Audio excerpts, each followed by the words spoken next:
Hey there, welcome to the table. So the next game we're going to cover is Civolution from Stefan Feld.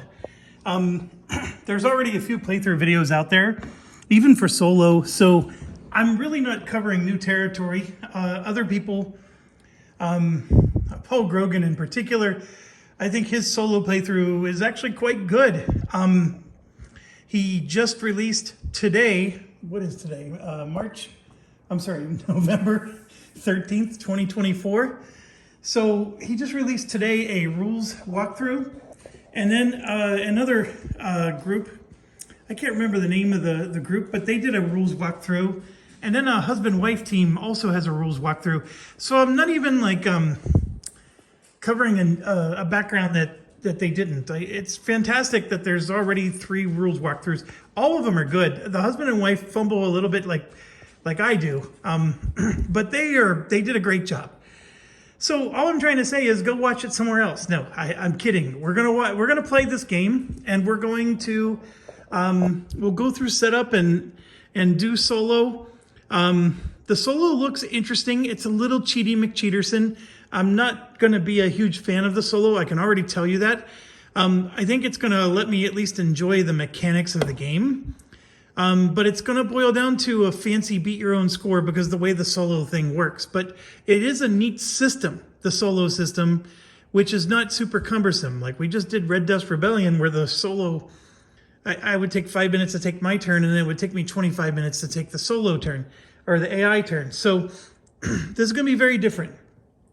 But before I continue and talk about Civolution, there is something that I found on the internet today, completely unrelated to board games. And here it is. This is a YouTube channel called 2CTV, and it's basically a news station. It's in the United Kingdom. And he's covering the topic of CNN is firing a bunch of people because, you know, the election results in the United States didn't go their way, I guess. And then lo and behold, I'm sitting here watching this news channel and I see this. So just in some context, they were trying to come up with what does CNN stand for, right? And so this was JB's contribution to what does CNN stand for. And I know most of you probably don't recognize this, but I do. A lot of times when we play games, one of our characters, you know, when we do multiple characters, is JB. Because JB is one of the viewers of this channel. And he is quite active in saying hello and obviously helping me with German translation in some games. So JB, I just want you to know I found you, fella. and this is now enshrined for you. That's all I have to say. I just, you know, it's funny because like there was another guy who's also a viewer of my channel, not quite as much as JB, but I found him on like a West Point page, and he apparently is a veteran. He has no affiliation with West Point. He's just a veteran in the military, and I don't even think he's Army. But he was complaining about how officers are soft. Very bitter. But it was funny because he was another viewer. And I found him, it was on Facebook of all things. But JB, you were found. So, hello, Guten Tag. I just can't express enough how much I laughed when I saw that pop up on the screen. So, back to Civolution. Civolution is, you know, it's basically we're a bunch of people, and this is our command console. Like, think of like a nuclear reactor kind of situation. We have all these knobs and levers, and we're basically running a simulation, and we're simulating creating a civilization. And so our people are out here on the board, and you know, if this is the black player here, then this is, you know, his tribe of people here and here, and you know, they have it's not called a settlement, but it's It's encampment, I think is what they call it. And so they have an encampment here in the plains, and they have another one over there in the forest. And so you can do things in the game to grow and evolve this civilization. Like they can grow horns.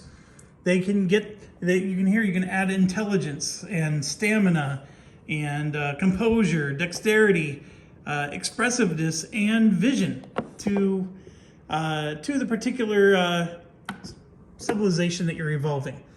Now, just like all board games, it boils down to scoring points.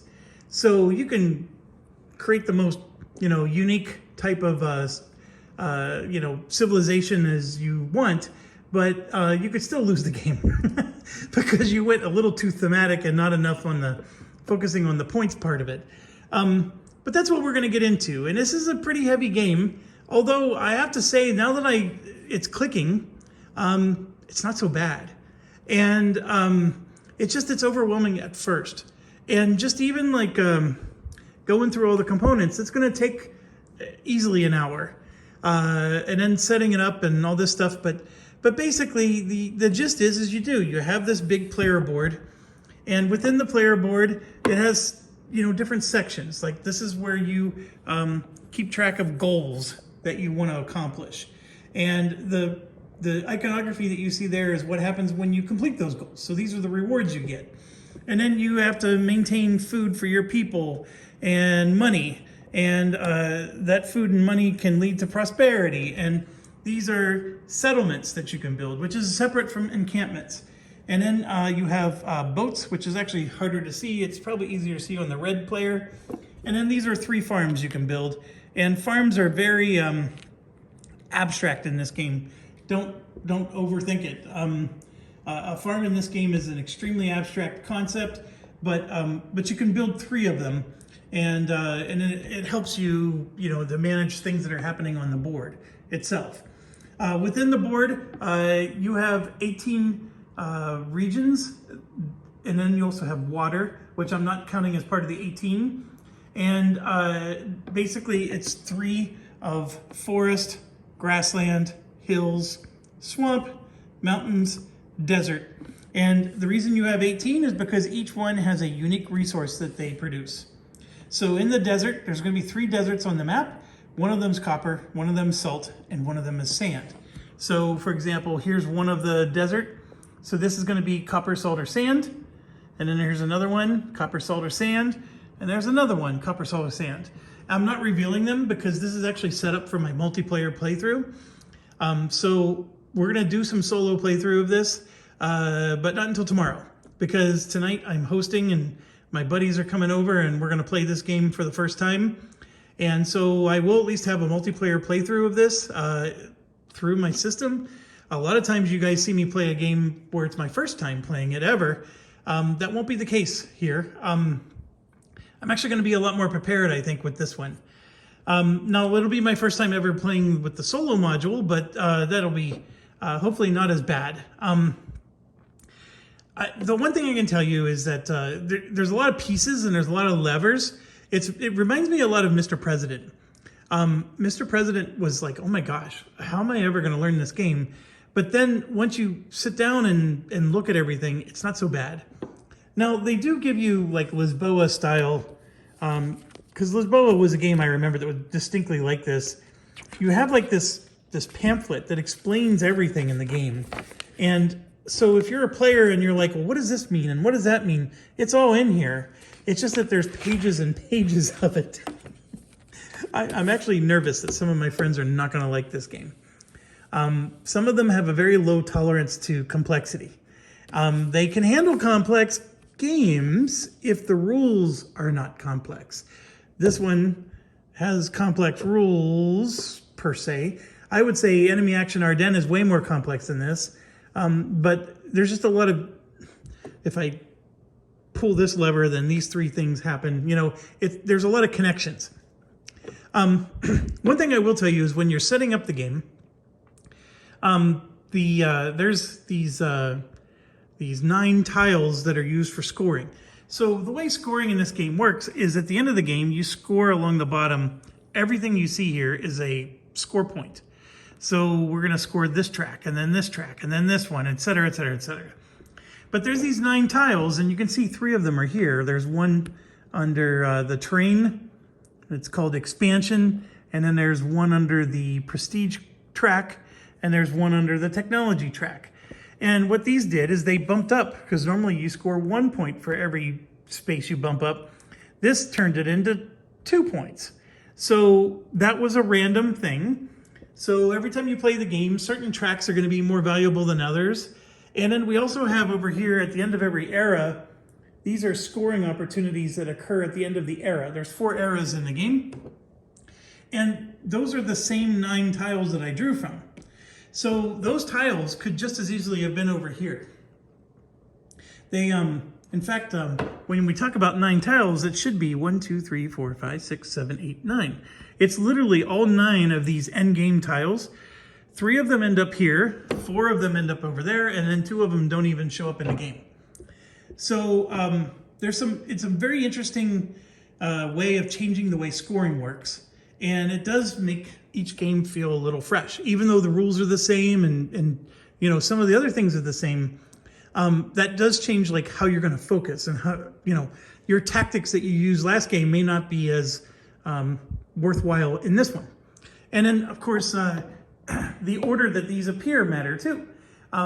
So the first thing that's going to be scored in our game tonight looks like it's going to be prestige, and or prosperity. I meant to say prosperity. Prosperity are these little diamonds that you see here and here. So there's things we can do to earn prosperity, and in a different game, prosperity may not be scored until the very end of the game, and so then you don't care about it as much. Whereas here in Era 1, we might rush for it. I don't know. We'll have to see. I cannot do it justice explaining all the rules right here, right now in this short video, but we will, and we'll talk about the setup and get into some more of the components. But one last thing before I go, I want to talk about this game has a lot of production issues, and it was true for me as well. So I already threw away the punch boards, but on the bottom right of a punch board, and I'm just pointing to this is not a punch board, but on the bottom right of your punch boards, it's going to say EN for English, if you bought an English copy, and then it's going to have a 01 through 05. Like, you're going to have 5 boards. And if you have a correctly made game and you bought an English copy, it should say EN1 through EN5. Or if you bought a German copy, it'll say DE, you know, because they go by Deutsch. I think that's with the DE. I always get confused with DE, but it's German. Trust me, it'll say DE 1 through DE 5, I believe is what they say. You know, French will be FR1 through FR5 or whatever. The point is that some people are getting punch-out boards where 3 of them are English and the other 2 are German, or, you know, they're getting mixed boards. And some people have also gotten like the English 1 and then the English 1 again, and then the 3, 4, 5, and so they're missing the English 2. So that's been a very prevalent issue when people pick the game up at Essen. It has supposedly been fixed by the time I'm getting my copy here in America, but for me it wasn't. So the thing that happened for me is I ended up, these are called activation dice. I didn't get enough. I was supposed to get 29 and they gave me 26. So you can see here I have 2 white dice and then 3 black dice. Those 3 black dice are from my Axis and Allies World War I game. So I had to borrow from another game to fill out the rest of the white dice that are needed to play this game. And I have written the makers of the game, and I'm awaiting for them to support me and get me the dice that I need. I'm literally just 3 dice short. And it's a shame because they gave me dice, it just wasn't enough. I'm grateful I was able to pull dice from, you know, I have 200 games here in this house. I wasn't sure I had a game that had tiny dice like these, but I did.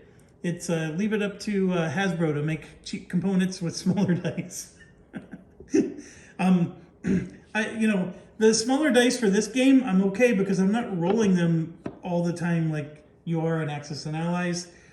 You do roll these dice, by the way, but this is very, if you've played Castles of Burgundy, if I want to do, for example, this action right here, I need a 2 and a 4. So I would literally take my 4, you know, and my 2, and then, you know, then I can do that action. It's, you know, it's similar to Castles of Burgundy in terms of how you use the 2 dice to form something, but that's where the similarities end. In Castles of Burgundy, you're doing other stuff, right? There's a whole slew of actions that you're triggering. And yes, you're going to have ideas here, which is the equivalent of workers in Castle Burgundy, where you can bump these dice up and down, but we'll get into that when we play. Anyways, Civolution, I'm very excited to play this game tonight. This is my kind of heavy game. I really love Voidfall, by the way. I know we covered that game maybe a year ago. Also a heavy game. I love Nucleum, which I'm not sure I covered on this channel. I'd have to go check. I also love Carnegie, another game I'm not sure I covered. It's funny, I love all these games and I don't cover them, but then I cover these games I don't love, and you guys hear me rant. I guess I guess I'm just a glutton for punishment. I want to love those other games, I just don't. I do like heavier games.